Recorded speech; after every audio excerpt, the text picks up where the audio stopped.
pertama, titik impas dalam unit dan penjualan dalam dolar. Jadi analisis biaya volume laba adalah bagaimana perubahan biaya, baik biaya variabel maupun biaya tetap volume penjualan mempengaruhi laba perusahaan. Analisis biaya volume laba adalah alat yang paling adaptif dan paling luas penerapannya yang digunakan oleh akuntan manajerial untuk membantu para manajer dalam mengambil keputusan yang baik. Nah, dalam analisis biaya volume laba ada yang namanya titik impas. Titik impas atau break even point adalah titik di mana total pendapatan sama dengan total biaya, yaitu titik saat laba sama dengan nol. Perusahaan baru bisa mengalami kerugian atau laba operasional negatif di awal kegiatannya di operasionalnya dan memandang periode titik impas mereka sebagai awal signifikan. Kemudian analisis biaya volume laba dapat mengarahkan banyak permasalahan lainnya, termasuk yang pertama, jumlah unit yang harus terjual untuk memperoleh titik impas. Yang kedua, pengaruh dari pengurangan biaya tetap pada titik impas. Yang ketiga, pengaruh dari peningkatan harga atas laba. Nah, analisis juga mempermudah manajer dalam melakukan analisis karena memperlihatkan bagaimana pendapatan beban dan laba berperilaku saat volume berubah, dimulai dengan mencari titik impas perusahaan dalam unit yang terjual. Yang pertama, menggunakan laba operasional dalam analisis biaya volume laba. Dalam analisis biaya volume laba, istilah biaya dan beban sering digunakan secara bergantian. Hal ini dikarenakan konseptual analisis biaya volume laba adalah titik impas ekonomis dalam jangka pendek diasumsikan bahwa semua unit yang diproduksi terjual. Nah, untuk menentukan laba operasional, yaitu rumusnya adalah laba operasional sama dengan pendapatan dikurang total beban. Nah, di sini ada komponen biaya tetap dan biaya variabel. Jadi komponen biaya tetap itu terdiri dari overhead tetap dan beban penjualan dan biaya administrasi. Kemudian komponen biaya variabel terdiri dari bahan baku langsung, tenaga kerja langsung, overhead variabel, dan biaya penjualan dan administrasi variabel. Kemudian margin kontribusi. Margin kontribusi adalah selisih antara penjualan dan beban variabel. Margin kontribusi adalah jumlah dari pendapatan penjualan yang tersisa setelah seluruh beban variabel terpenuhi yang dapat digunakan untuk kontribusi ke beban tetap dan laba operasi. Kemudian yang kedua, titik impas dalam unit. Persamaan laba operasi yaitu laba operasi sama dengan penjualan dikurang total beban variabel dikurang total beban tetap. Kita dapat memperluas persamaan laba operasi dengan menyatakan pendapatan penjumlahan dan beban variabel dalam jumlah dolar per unit dan jumlah unit yang terjual. Nah, di sini ada rumus laba operasi, yaitu sama dengan harga dikali jumlah unit yang terjual dikurang biaya variabel per unit dikali jumlah unit yang terjual dikurang total biaya tetap. Persamaan laba operasi dapat disusun ulang sebagai berikut untuk memperlihatkan jumlah unit pada titik impas, yaitu titik impas dalam unit sama dengan total biaya tetap dibagi harga dikurang biaya variabel per unit. Dengan kata lain, titik impas dalam unit dengan biaya tetap dibagi dengan margin kontribusi per unit. Kemudian yang ketiga, titik impas dalam nilai penjualan. Terkadang para manajer yang menggunakan analisis biaya volume laba lebih senang menggunakan pendapatan penjualan sebagai ukuran aktivitas penjualan, bukan unit yang terjual. Ukuran unit yang terjual dapat dikonversi menjadi ukuran pendapatan penjualan dengan mengalihkan harga jual per unit dengan unit yang terjual. Nah, rumus pendapatan penjualan itu sama dengan harga dikali unit yang terjual. Kemudian rasio biaya variabel. Rasio biaya variabel adalah proporsi dari setiap penjualan yang harus digunakan untuk menutupi biaya variabel. Nah, untuk menghitung titik impas penjualan dalam dolar, total biaya variabel ditetapkan sebagai sebuah presentasi penjualan, bukan sebagai jumlah per unit yang terjual. Jadi rumus biaya variabel sama dengan total biaya variabel dibagi penjualan, atau rasio biaya variabel sama dengan biaya variabel per unit dibagi harga jual. Jadi rasio margin kontribusi adalah proporsi dari setiap penjualan dalam dolar yang tersedia untuk menutupi biaya tetap dan memberikan laba. Yang keempat, menghitung titik impas dalam penjualan dalam dolar. Nah, rumusnya adalah titik impas dalam nilai penjualan sama dengan total beban tetap dibagi rasio margin kontribusi. Baik, saya di sini akan menjelaskan tentang unit dan penjualan dalam dolar yang dibutuhkan untuk meraih target laba. Pertama, unit yang harus terjual untuk meraih target laba. Apa yang dimaksud dengan unit yang harus terjual untuk meraih target laba? Yaitu menambahkan jumlah target terjual untuk memperoleh target laba ke biaya tetap. Dalam rumus, laba operasional sama dengan harga dikali jumlah unit yang terjual dikurang biaya variabel per unit dikali jumlah unit yang terjual dikurang biaya. Dan untuk jumlah unit dan jumlah untuk memperoleh target laba yaitu total biaya tetap ditambah target laba harga jual dikurang biaya variabel per unit. Untuk menghitung jumlah unit yang terjual memperoleh target laba dalam rumus, jumlah unit untuk target laba sama dengan target laba dibagi margin kontribusi per unit ditambah volume titik impas.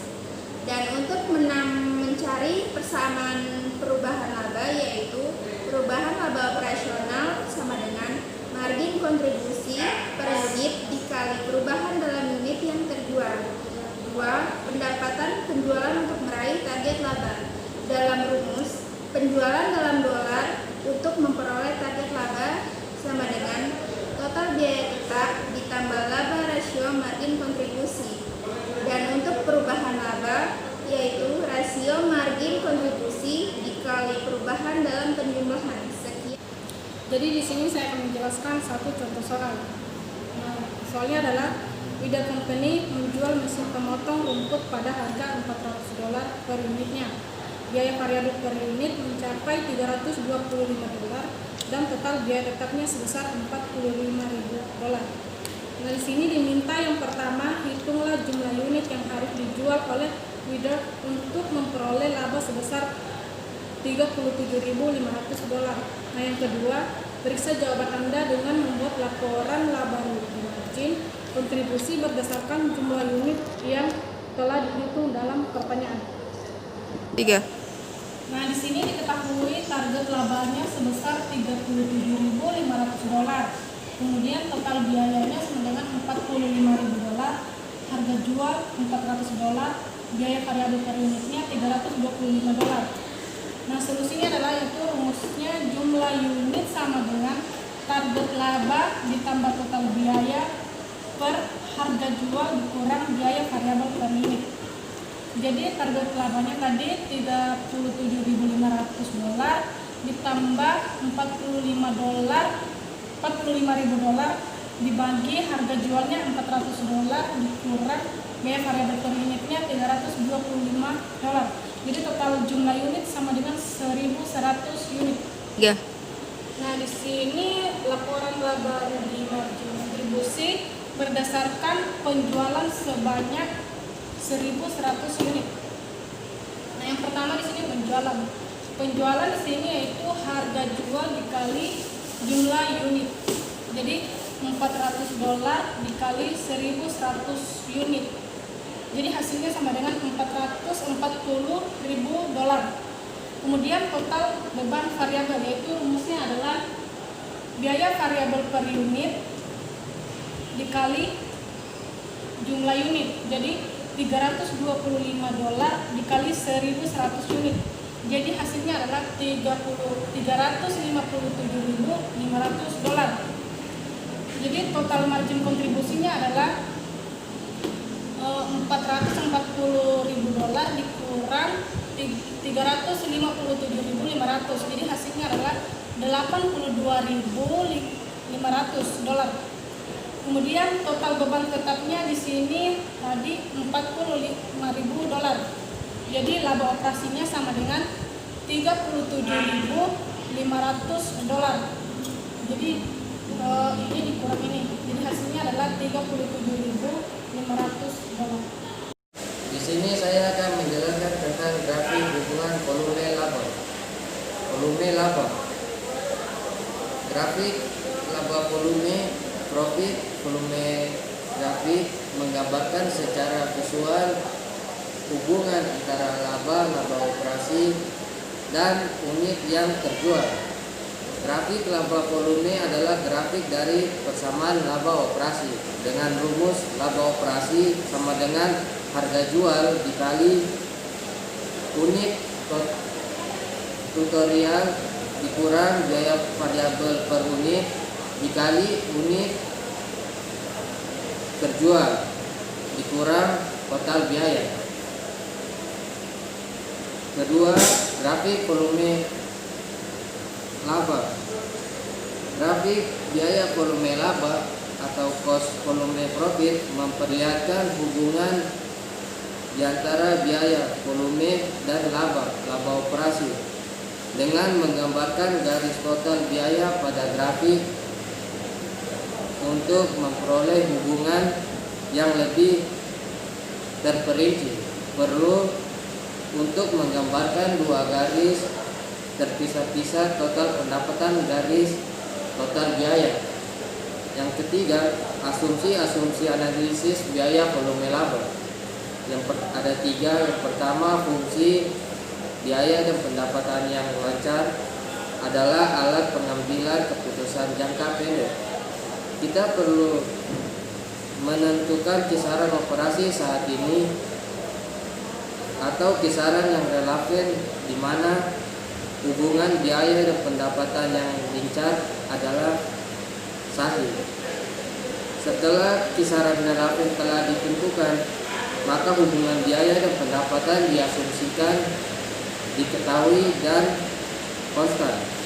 Yang kedua, harga dan biaya diketahui dengan pasti.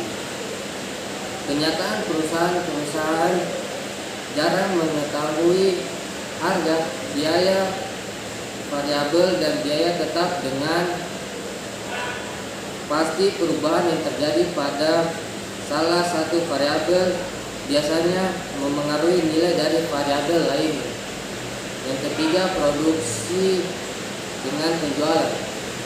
DPP mengasumsikan bahwa semua unit yang telah diproduksi terjual seluruhnya, tidak terdapat perubahan dalam persediaan selama satu periode.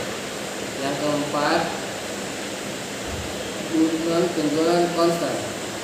Dalam analisis produk tunggal, bauran produk tertentu saja konstan. Satu produk dihitung sebagai penjualan 100%. Analisis titik impas untuk lebih dari satu jenis produk membutuhkan bauran penjualan yang konstan. Ilustrasi hubungan di antara variabel-variabel dalam PPP. Yang pertama, pengaruh dari perubahan harga jual adalah harga mengalami kenaikan terjadi biaya variabel per unit dan total biaya tetap masih sama. Setiap kenaikan harga jual akan menandakan margin kontribusi yang lebih tinggi sehingga titik impas menjadi lebih rendah. Yang kedua, pengaruh dari perubahan biaya variabel per unit. Biaya variabel per unit meningkat tetapi harga jual dan total biaya tetap masih sama. Mungkin kontribusi yang baru terjadi rendah, total pendapatan sama. Oleh karena itu, setiap kenaikan dalam biaya variabel per unit akan menandakan bahwa margin kontribusi yang lebih rendah dan titik impas yang lebih tinggi. Yang ketiga, pengaruh dari perubahan biaya tetap. Total biaya tetap mengalami kenaikan tetapi harga jual dan biaya variabel per unit tetap sama. Oleh karena itu, setiap kenaikan biaya tetap menandakan bahwa titik impasnya menjadi lebih tinggi. Analisis produk lebih dari satu cukup mudah dilakukan jika hanya terdapat satu jenis produk, namun sebagian besar perusahaan memproduksi dan menjual beberapa jenis produk atau jasa.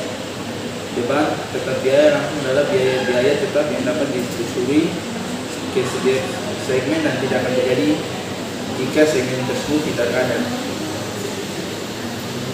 1. Menentukan bauran penjualan adalah bauran penjualan dulu dalam unit yang terjual. Angka bauran penjualan tersebut adalah rasio yang seharusnya digunakan. Semua angka bauran penjualan tersebut adalah rasio yang seharusnya digunakan, yang diharapkan terjadi harus digunakan untuk analisa. 2. Bauran penjualan dan analisis biaya volume laba adalah perubahan dari permasalahan produk yang lebih dari itu. 1. Menjadi format CVP untuk produk tunggal dapat dilakukan. Analisis biaya volume laba dan risiko serta ketidakpastian. 1. Memperkenalkan risiko dan ketidakpastian. Asumsi CVP adalah risiko berbeda dari ketidakpastian, di mana risiko adalah distribusi probabilitas. Probabilitas dari variabel yang diketahui, sedangkan ketidakpastian tidak diketahui distribusi probabilitasnya.